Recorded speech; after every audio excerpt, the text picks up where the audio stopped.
আমার সকল বন্ধুদেরকে জানাই মহাষষ্ঠীর অনেক অনেক শুভেচ্ছা ও ভালোবাসা। সকাল সকাল একগুচ্ছ শিউলি ফুল দিয়ে আজকের মহাষষ্ঠীর দিনের আমি ভিডিওটা শুরু করলাম। ভিডিওটা তোমাদের কাছে পৌঁছতে পৌঁছতে হয়তো নবমী শুরু হয়ে যাবে, তো কিছু করার নেই, মাঝখানে পুজোর ব্যস্ততার জন্য না আমি আর ভিডিও একদিনও তোমাদের কাছে পৌঁছে দিতে পারিনি। সকাল সকাল চলে আসলাম স্নান। Hello everyone, good morning. কেমন আছো সবাই? মুগ্ধতা অ্যানিমে চ্যানেলের নতুন আরও একটি ব্লগে তোমাদের সবাইকে স্বাগত জানাই। আজকে হচ্ছে রবিবার, মহাষষ্ঠী। সবাইকে জানাই মহাষষ্ঠীর অনেক অনেক অনেক শুভেচ্ছা ও ভালোবাসা। পুজো তোমরা খুব সুন্দর করে, খুব আনন্দ করে, খুব মজা করে তোমরা পুজোটা কাটাও। জানি না আমরা কিভাবে পুজো কাটাবো, কারণ এখানে হায়দ্রাবাদে বৃষ্টি থামছেই না, অনবরত ননস্টপ বৃষ্টি দিয়েই যাচ্ছে। আজকে মহাষষ্ঠী, জানি না কি হবে। তো যাই হোক, তোমরা খুব খুব মজা করে পুজো কাটিও। আর আমার কিন্তু সকাল সকাল স্নান পুজো সব শেষ। ঘড়িতে এখনও 9:30 মতো বাজে হয়তো, হ্যাঁ 9:30 বাজে। মাম্মাম এখনই ঘুম থেকে উঠলো, একটা বিছানা ছেড়ে আর একটা বিছানায় এসে আবার শুয়ে পড়েছে, ওর ঘুম ভাঙছে না। তো চলো আজকের ব্লগটা এখান থেকে শুরু করলাম। আর সকাল সকাল স্নানও করে নিয়েছি, অনেকটা মনে হচ্ছে যেন অনেক বড় কাজ শেষ। আর স্নান পুজো শেষ হলে না মনে হয় যে অনেক বড় কাজ শেষ। তো যাই হোক, চলো সারাদিন কী করবো কী না করবো সবটাই তোমাদের সঙ্গে শেয়ার করব। আর গলা দিয়ে সেরকম কোনো আওয়াজ বেরোচ্ছে না, মানে কাশতে কাশতে গলা দিয়ে না আমি ঠিক জোর দিয়ে কথা বলতে পারছি। তো যাই হোক, চলো দেখতে থাকো, আমার সঙ্গে থাকো। আর আজকে হচ্ছে রবিবার, হাজব্যান্ডের ছুটি আছে, গতকাল থেকেই পুজোর ওর ছুটি পড়েছে। এখানে যদিও পুজোর ছুটিটা হয় না, মানে দেয় না আর কি, পুজোর ছুটি বলে আলাদা কিছু নেই। তো শনি রোববার তো ছুটি থাকেই, কিন্তু পুজোর জন্য ও ওকে মানে প্রতি বছরে আলাদা করে ছুটি নেয় আর কি। তো যাই হোক, আজকে মহাষষ্ঠীর দিনে ও বলল যে আজকে সকালে নাকি জলখাবারে বানাবে তোমার এগ রোল। তাই বললাম ঠিক আছে, গতকাল রাতে আমাকে বলে রেখেছিল।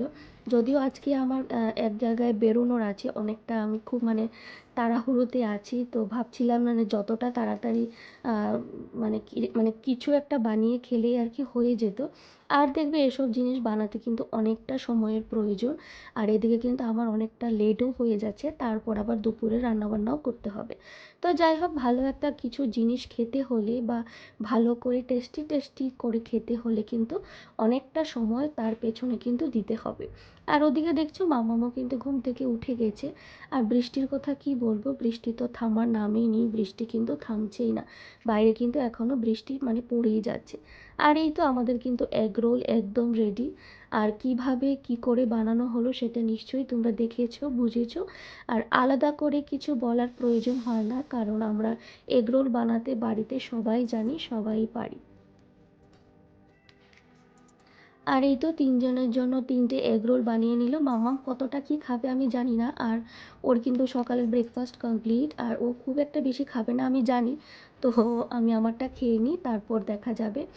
আর এই তো আমার কিন্তু প্রচণ্ড কি বলবো, জ্বর সর্দি কাশি, গলার সেভাবে ভয়েসটা আমি দিতে পারছি না। তোমরা হয়তো আমার গলার আওয়াজ শুনে বুঝতেই পারছো, মানে গলা দিয়ে কথা বলতে আমার খুবই কষ্ট হচ্ছে। তো যাই হোক, দুপুরে রান্নাবান্না আমি বসিয়ে দিলাম। আর দেখছো আজকে হবে চিকেন আর মাংসের আলুটা না একদম মানে কি বলবো, একদম বেশি ভাজা হয়ে গেছে। আর এখানে আমি বানিয়ে নিলাম একটু বিট আর আলু ভাজা। অনেক দিন ধরেই ফ্রিজে বিট ছিল, কিন্তু সেভাবে তো খাওয়াই হচ্ছিল না। তো আজকে ভাবলাম যে বিটটাকে ভেজে নিই। আর দেখবে চিকেন বা মাটন বলো, ওটা হলে না, মাংস হলে না, তার সঙ্গে খুব একটা বেশি জিনিসের প্রয়োজন হয় না, মানে বেশি আর কি রান্না বান্না না করলেও হয়। কিন্তু ভাবলাম যে একটা ওই বিট আর আলুটা ভেজে নিই, আর তার সঙ্গে তো চিকেনটা মানে রান্না করব। দুপুরের সমস্ত রান্নাবান্না শেষ করে মাম্মামকে বাড়িতে রেখে চলে আসলাম পার্লারে। আজকে ষষ্ঠী, পুজো শুরু হয়ে গেছে, কিন্তু আমার এখনও পার্লারের কাজ মানে চুল কাটা বলো বা একটু আইব্রো বলো, এখনও কিন্তু কিছুই হয়নি। ওই যে সময়ের অভাব, তো তার জন্য কিন্তু আজকেই আমি চলে আসলাম পার্লারে। আর কি বলবো বন্ধুরা, মনে অনেকটা সাহস নিয়ে চলে আসলাম পার্লারে। জীবনের প্রথম আজ আমি করব হেয়ার স্পা। তার আগে আমি সত্যি কথা বলতে কোনোদিনও করিনি। আমার হাজব্যান্ড কিন্তু প্রতি বছর পুজোর সময় বলে থাকে, যাও তুমি, তোমার কী কী করার আছে করে নাও। কিন্তু ওই যে আমার না মানে এসব করতে একদমই ভালো লাগে না, যে করব ভিতরে না একটা ভয় কাজ করে যদি কিছু খারাপ হয়।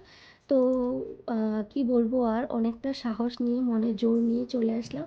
আর এখানে যা কিছুই করাতে যাই এতটা মানে মানে কস্টলি, আর কি বলবো। তো যাই হোক, পুজোর সময় না এত দামের দিকে দেখলে হয় না, নিজেকে একটু সাজিয়ে গুছিয়ে তোলাটাই হচ্ছে আসল কথা। তো যাই হোক, আমার হেয়ার ওয়াশ হয়ে গেল, তারপর ওই যে কী কী লাগানো হয় মাথায় চুলে ক্রিম, সেগুলোও কিন্তু হয়ে গেল। আর এই তো এখন দিয়ে দিচ্ছে স্টিম, তারপর কিন্তু আমার চুলটাকে আবার ধুয়ে দেবে। মানে পরপর পরপর কিন্তু চলতেই থাকে। তোমরা যারা হেয়ার স্পা করেছো তারা নিশ্চয়ই জানো যে স্টেপ বাই স্টেপ কী কী কাজ থাকে। আর এখন কিন্তু চলছে আমার হেয়ার কাটিং। তো ভাবছি যে চুলগুলো তো নিচের দিকে মানে কি বলবো, একদম মানে ঘোড়া লেজের মতন হয়ে গেছে। তো ভাবলাম এগুলোকেও কেটে একটু ঠিকঠাক করে নিই। আর আমার যেহেতু একটু লম্বা চুল, তো ওনারা বললেন যে আমার চুলে নাকি একটু লং লেয়ার কাট দিলে দেখতে ভালো লাগবে। তো আমি ওনাদের কথা মতোই কিন্তু লং লেয়ার কাটটাই দিলাম। আর দেখো ফাইনালি কিন্তু আমার চুল রেডি, চুল কাটাও শেষ। আর কেমন লাগছে আমাকে দেখতে অবশ্যই কিন্তু কমেন্টসের মাধ্যমে জানাতে ভুলো না। আমার তো খুবই পছন্দ হয়েছে, অনেকটা সময় লাগলো। আমি এসেছিলাম পার্লারে ওই দুপুর একটা মানে একটার সময়, আর এখন ঘড়ির কাঁটায় দুপুর 3:30। আর এই তো হেয়ার স্পা, চুল কাটা, আইব্রো সব কিছু করে চলে আসলাম বাড়িতে। ঘড়িতে এখন ওই বিকেল 4:30 মতো। আর বসে পড়লাম দুপুরের খাবার নিয়ে। তো চলো শান্তি মতন বসে না এখন দুপুরের খাবারটা খেয়ে নিই। গুড ইভিনিং বন্ধুরা। আর এই তো সাজুগুজু করে না এখন তিনজনে মিলে বেরিয়ে পড়ছি। আর কোথায় কি যাব চলো, যদি না বৃষ্টি না যদি থাকে তাহলে কিন্তু আমরা একটু ওই যে সামনের আশেপাশে ওই যে ডান্ডিয়া হচ্ছে, নবরাত্রির পুজো হচ্ছে, সেখানে কিন্তু গিয়ে একটু ঘুরে আসবো। আর এই যে কি বলবো, কপাল খারাপ থাকলে যা হয়, মানে মানে খুব একটা বেশি দূরে যেতে পারিনি, মাঝ রাস্তাতেই কিন্তু বৃষ্টিটা চলে আসলো। সারাদিন আজকে কিন্তু সেভাবে খুব একটা বৃষ্টি হয়নি, মেঘলা মেঘলা ছিল, হালকা বৃষ্টিও হয়েছিল। কিন্তু এই যে সন্ধ্যের পর থেকে দেখছি, দেখো তোমরা দেখে বুঝতে পারছো যে কি পরিমাণে এখানে বৃষ্টিটা হচ্ছে। এখন আর কিন্তু কোথায় যাওয়ার জো নেই, এখন পুরো সরাসরি চলে যেতে হবে বাড়ি। একটু বৃষ্টিটা থামুক, তারপর কিন্তু আমরা চলে যাব বাড়ি। আর মাম্মাম তো এক জায়গায় দাঁড়াচ্ছেই না, শুধু বলছে চলো চলো চলো।